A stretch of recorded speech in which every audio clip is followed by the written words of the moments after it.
বিসমিল্লাহির রহমানির রহিম। 2020-21 শিক্ষাবর্ষে ভর্তি হওয়া সকল নবীন শিক্ষার্থীকে স্বাগত জানাই। আমি মোহাম্মদ কামরুল হাসান, প্রভাষক, বাংলা বিভাগ, সরকারি সুফিয়া মহিলা কলেজ, মাদারীপুর। তো শিক্ষার্থীরা, আজকে তোমাদের বাংলা প্রথম পত্রের উপরে চতুর্থ ক্লাস, তবে আমার সঙ্গে তোমাদের দ্বিতীয় ক্লাস। ইতিপূর্বে আমি স্বাগত ক্লাসে তোমাদের উদ্দেশ্যে কিছু দিক নির্দেশনামূলক পরামর্শ রেখেছিলাম এবং সেই সঙ্গে বাংলা প্রথম পত্রের সাহিত্য পাঠ এবং সহপাঠ অংশের সিলেবাস পরিচিতি তুলে ধরেছিলাম। তো আজকে আমি বাংলা প্রথম পত্রের সাহিত্য পাঠ অংশের একটি গদ্য নিয়ে আলোচনা করব। সেই গদ্যটি হলো বাংলার নব্য লেখকদিগের প্রতি নিবেদন। তো মূল আলোচনা যাওয়ার আগে আমি তোমাদের পরীক্ষার প্রশ্নের মানবন্টন সম্পর্কে সম্যক ধারণা দিতে চাই। তোমাদের মূল এসএসসি বোর্ড পরীক্ষায় মোট 100 নম্বরের পরীক্ষা হবে। তার মধ্যে 30 নম্বর হচ্ছে বহু নির্বাচনী প্রশ্ন, 30টি প্রশ্ন হবে, প্রতিটির মান 30 নম্বর। অপরদিকে সৃজনশীল অংশে মোট নম্বর 70, প্রশ্নে মোট 11টি উদ্দীপক দেওয়া থাকবে, মানে 11টি প্রশ্ন। তোমাদেরকে 60টি প্রশ্নের উত্তর দিতে হবে। তবে এলোমেলোভাবে যে কোনো 60টি প্রশ্নের উত্তর দিলে হবে না। এখানে ক বিভাগে গদ্য থেকে 4টি উদ্দীপক দেওয়া থাকবে, খ বিভাগ কবিতা থেকে 3টি উদ্দীপক দেওয়া থাকবে, গ বিভাগে উপন্যাস থেকে 2টি উদ্দীপক দেওয়া হবে এবং ঘ বিভাগ নাটক থেকেও 2টি উদ্দীপক দেওয়া থাকবে। তোমাদেরকে ক বিভাগ থেকে ন্যূনতম 2টি, খ বিভাগ থেকে ন্যূনতম 2টি, গ বিভাগ থেকে ন্যূনতম 1টি, ঘ বিভাগ থেকে ন্যূনতম 1টি করে মোট 60টি প্রশ্নের উত্তর দিতে হবে। এখানে একটি কথা উল্লেখ করা দরকার, সেটি হচ্ছে ন্যূনতম 2টি প্রশ্নের উত্তর দেওয়া মানে হচ্ছে তুমি যে কোনো বিভাগ থেকে একটি বেশি উত্তর করতে পারবে। অর্থাৎ তুমি যদি ক বিভাগ থেকে 3টি, খ বিভাগ থেকে 2টি, গ বিভাগ থেকে 1টি এবং ঘ বিভাগ থেকে 1টি প্রশ্নের উত্তর দাও, তাহলে মোট 60টি প্রশ্নের উত্তর দেওয়া হবে। তবে তুমি ইচ্ছা করলে যে কোনো বিভাগ থেকে একটি বাড়িয়ে, অর্থাৎ ন্যূনতম মানে হচ্ছে কমপক্ষে, এর কম প্রশ্নের উত্তর দেওয়া যাবে না।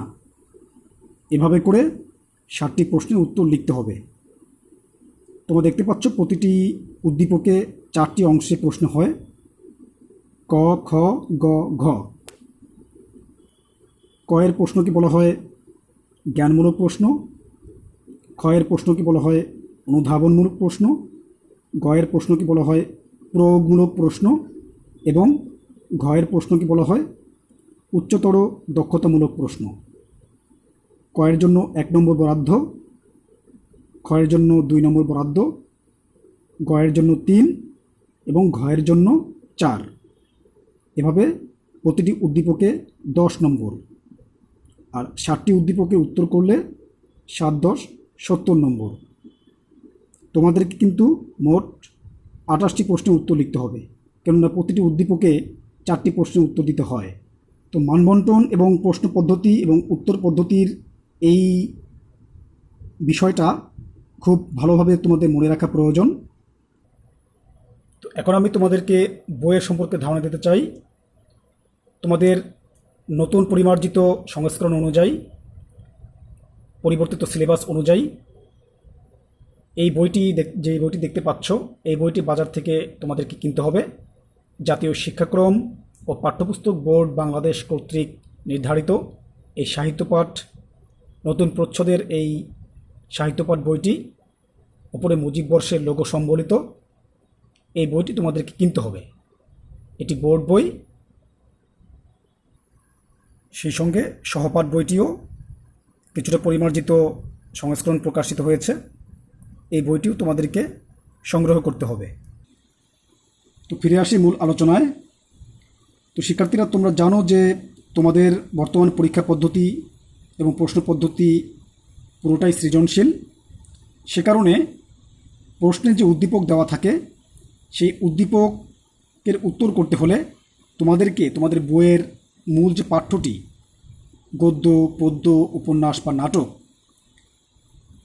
সেগুলোকে অত্যন্ত মনোযোগের সঙ্গে এবং ভালোভাবে শিক্ষকের সহায়তায় এবং নিজেদের চিন্তাশক্তি, সৃজনশীলতা দিয়ে একটি পাঠ্যের মূল বিষয়বস্তু, মূল বক্তব্য, লেখক পরিচিতি, পাঠ পরিচিতি, এই সবগুলো বিষয়ই ভালোভাবে অনুধাবন করা প্রয়োজন। এর কোনো বিকল্প নেই। কেননা প্রশ্নের উদ্দীপক থেকে তুমি সব প্রশ্নের উত্তর করতে পারবে না। প্রতিটি উদ্দীপক যখন দেওয়া হয় তখন 4টি প্রশ্নই উদ্দীপক এবং মূল পাঠ্যের আলোকেই করা হয়ে থাকে, এবং তোমাদেরকেও উদ্দীপকের সঙ্গে তুমি যে পাঠ্যটি পড়েছ, যে গদ্যটি, যে পদ্যটি, উপন্যাসটি বা নাটকটি, সেটার সঙ্গে সম্পর্ক স্থাপন করে, সেটার সঙ্গে সংযোগ রক্ষা করে, সেটার সঙ্গে সাদৃশ্য বা বৈসাদৃশ্য বিবেচনা করে উত্তর করতে হবে। এখানে মুখস্থবিদ্যার কিছু নেই।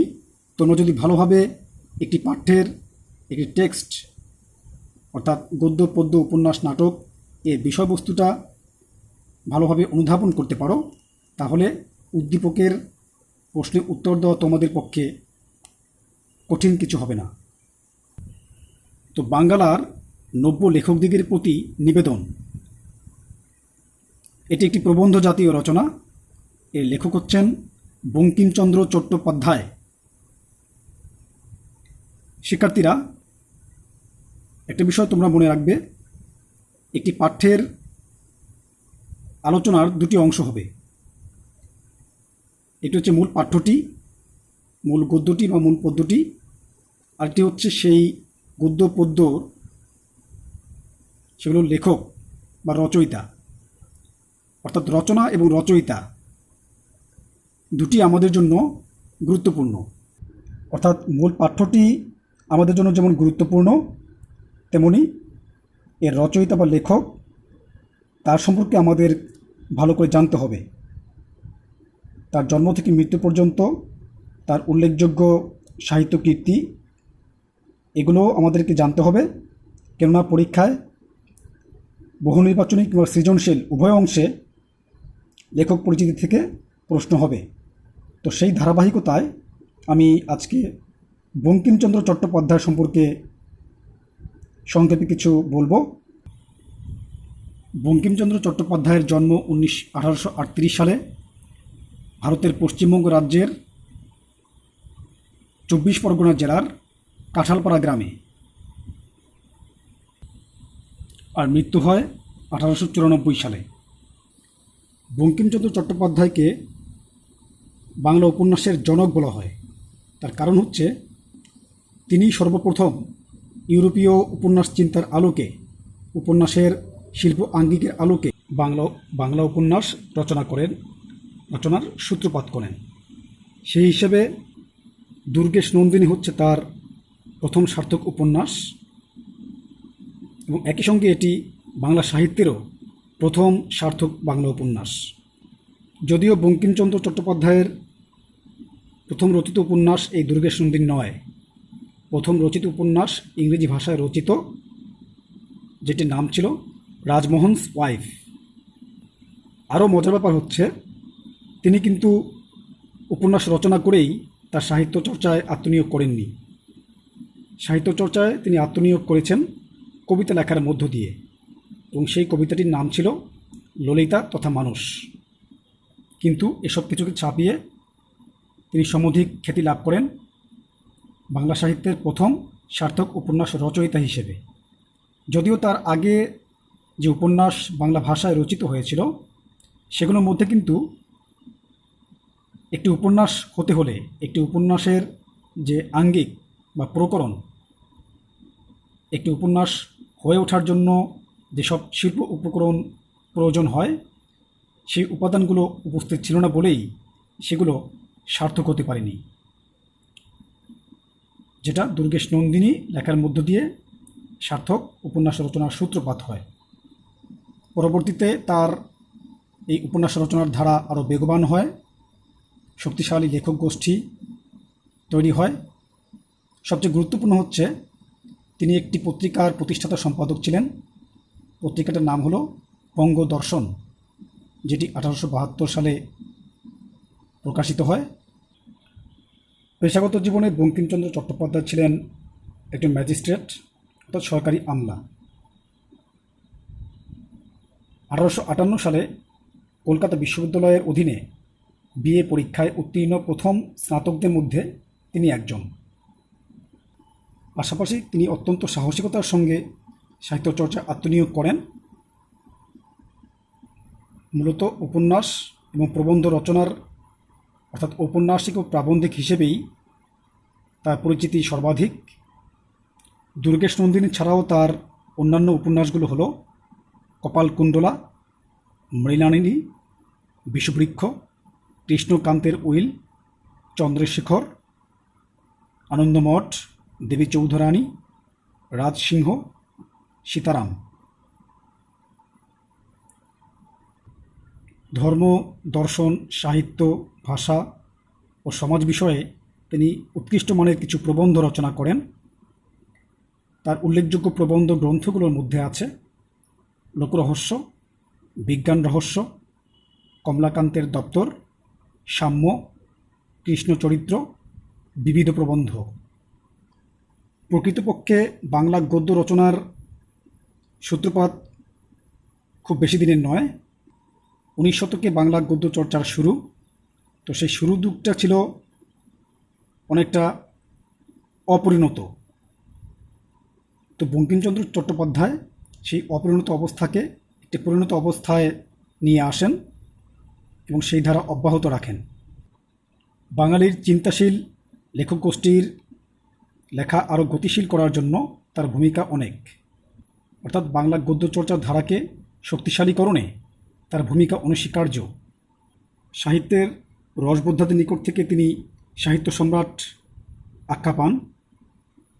তো আজকে লেখক সম্পর্কে আমরা কিছুটা আলোচনা করলাম। তোমরা বইয়ের লেখক পরিচিত অংশ থেকে আরও বিস্তারিত পড়ে নেবে। আমার এই আলোচনার সঙ্গে মিলিয়ে পড়লে তোমরা খুব সহজেই লেখক পরিচিতির প্রতিটি লাইন, প্রতিটি তথ্য ভালোভাবে অনুধাবন করতে পারবে এবং এগুলো অবশ্যই তোমাদের জন্য গুরুত্বপূর্ণ। বিশেষ করে লেখকের জন্ম, মৃত্যু, জন্মস্থান, লেখকের নামের বানান, তারপরে তার উল্লেখযোগ্য গ্রন্থ, উপন্যাস, প্রবন্ধ বা কী কী উপাধিতে তিনি ভূষিত হয়েছেন, এগুলো অত্যন্ত গুরুত্বপূর্ণ জ্ঞানমূলক প্রশ্নের জন্য। জ্ঞানমূলক প্রশ্ন বহু নির্বাচনী প্রশ্নেও যেমন হয়ে থাকে, তেমনি সৃজনশীল প্রশ্নের ক নম্বরেও তোমাদের এই জ্ঞানমূলক প্রশ্ন হয়ে থাকে।